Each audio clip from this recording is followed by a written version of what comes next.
Welcome back. So, this has been on my mind for quite a while. And Lord and Saviour, Simon Sideways did a video on it, even yesterday or the day before, I can't really remember. It's about how the army is struggling to recruit, and there might be calls for conscription. Well, good luck with that, because I'm on the same wavelength as Paz. The video we put out about it. Like you've brought this country to the point where it once woke, diverse, this, that, whatever, weak, feeble, like soy drinking little soy boys in the army, where it needs men's men. People that they don't tolerate fools, as Paz said, and as it is portrayed in Sharp's Rifles. You need to be a proper bastard. There's none left anymore. They've whittled them out with the I don't advocate violence brigade and all this kind of shit. Now, years ago, if you'd done something wrong, you'd get a smack in the teeth for it, and it's one of them. You either fought back, or you got your ass handed to you, and you accepted the beating you were due. It's what tougher jobs, what makes you a man, and all the other bollocks that goes along with it as well. But no, all that has been phased out. And it's not just through wokeism, it's through everything from the Victorian ages. Every generation has had it easier than the previous one. Work has got easier with the Industrial Revolution. Men didn't have to slog the bollocks off. Each generation got easier and easier. Where it comes to age, you just got to press a button on, off, that's it. And the machine will do it for you. So humanity has naturally been devolved, not evolved. Eventually we'll go back to living in the sea. This is what they've done, and they've watered it down, and then they've made it to the point where they don't like your country, hate your country. Your country is bad. But now it's got to the point where they've got it that bad that it's like, but we need people to fight for this country. Now there's a few old school people left that don't believe in this woke ideology bullshit, and like a good rook, me being one. But if you think that I'm getting a letter off Rishi Sunak, oh, will you come in, join the army and fight for your country? No. I am not fighting some rich man's fucking war just to line the pocket. It's not happening. Because I made that mistake in the past of being sold a lie and fighting under a false flag. And when I come back and realised that it was all over the bollocks, here we are now. And when my country decided it wanted me, I was like, yeah, that's fine. But when I decided I wanted my country for a bit of help, then no, we'll help the rest of the world before we help some little scrote that has gone off and done his bit. Nah, fuck off. And you want me to go do it again? Get to fuck. Film me once, shame on me. Film me twice, shame on you. No, film me once, shame on you. Film me twice, shame on me. And it ain't happening again. Get fucked. Get fucked, man. But you're gonna bring in conscription. Now, half these people that you're gonna conscript into the army, as soon as that letter hits the door, right, they are gonna play every human rights card they can.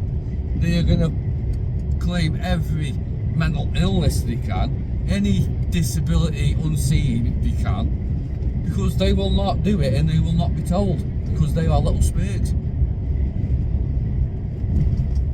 And to be fair, I don't blame them, because you have bred a generation after another generation to not want to fight for their country, not be patriotic, not be a defender of their sovereign nation and all the other patriotic bullshit I can't think of at the minute.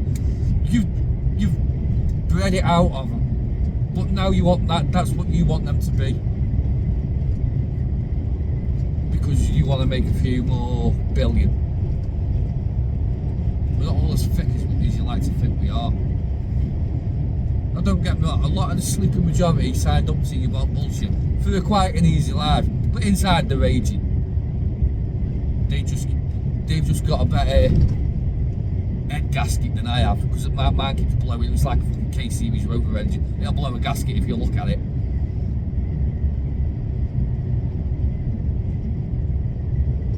But you think that you're going to bring back conscription, take away all these woke little libtards, and they're going to fight for you? No. But we also know why this fight is coming in the not so distant future. Well, maybe it is in a distant future, but not as it's sort of in our lifetime. Fucking Neville Chamberlain shit. It's probably going to happen because the debt of World War II has been paid off. The debt of slavery has been paid off. The EU effectively doesn't cost us any money anymore because we're not a paid up member. But if that was so true, why has the national debt risen? Why do taxes keep increasing? Why does inflation keep increasing? Why does everything go up yet apparently all these debts have been paid off? We don't get a rebate. I call bullshit. That's because they are stockpiling that money to fund the war machine. It's got to go somewhere. And nothing generates a booming economy better than a war. Look at all the people that got rich during Iraq and Afghanistan. Look at all the people that got rich during any other fucking conflict.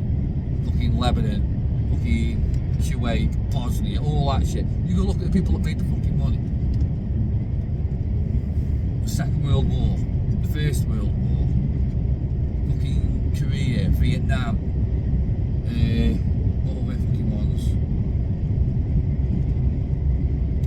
The Falklands, although that, I wouldn't class it, they do say so, but I'd class it more of a skirmish because it didn't really last that long. And that was mainly Maggie's fault for taking all the fucking forces pretty much off the Falklands. Shouldn't have done that, it'd have never kicked off in the first place. Because I don't think the Argies would have been brave enough to actually fucking go and try it.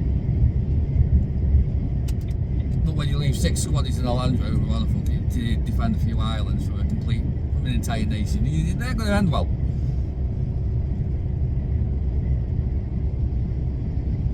Well, it'll all come back, and it'll come back to all the people that these left-wing do-gooders want to fucking cancel and tell us that we're all this, we're all that. You're the ones you're going to want fighting for, because you're not going to go and fight the good fight, are you? Because you're not brave enough.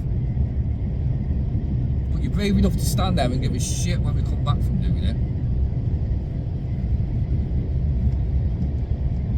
Can't make this shit up, really can't. And it's not like if people don't do as they're told and do the conscription, you're going to bang them in prison. Let's get a fucking phone call. Give me a minute.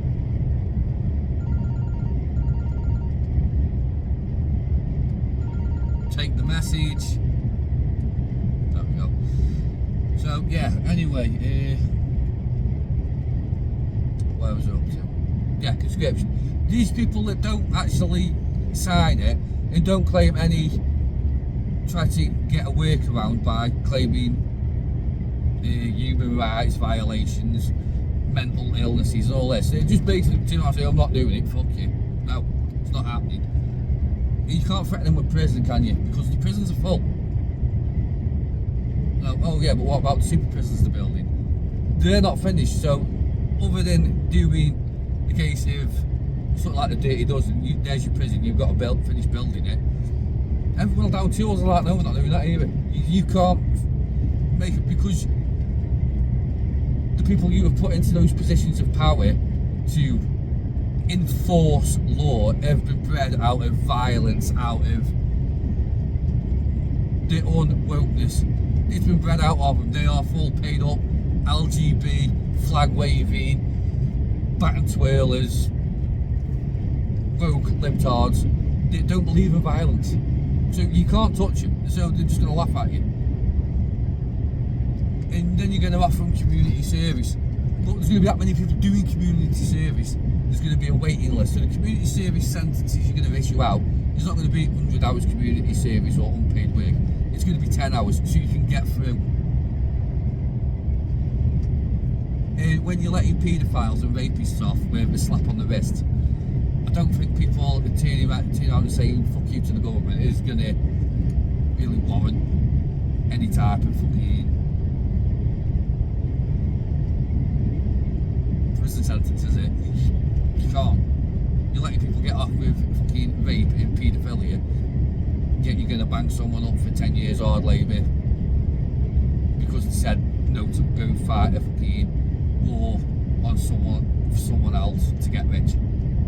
No, fuck off. Anyone in the right mind will turn around and tell you fucking no. But that's not how they'll sell it. They'll sell it as do your bit for your fucking king and country and all that shit. No, the king's a cunt.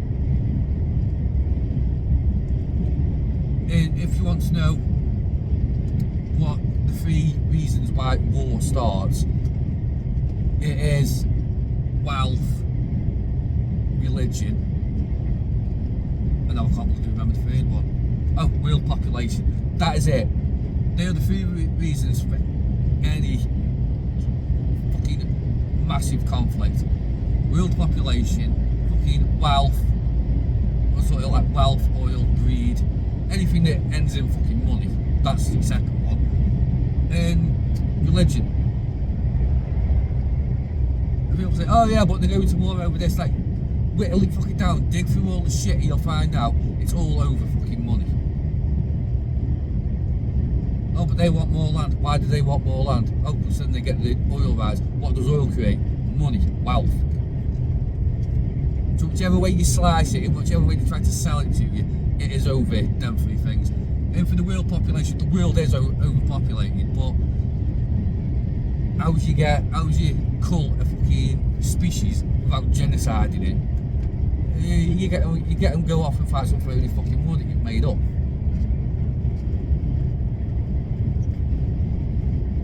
And I won't be a part of it, and neither will my kids, because I will die on my feet covered in someone else's blood before I fucking beg on my fucking knees.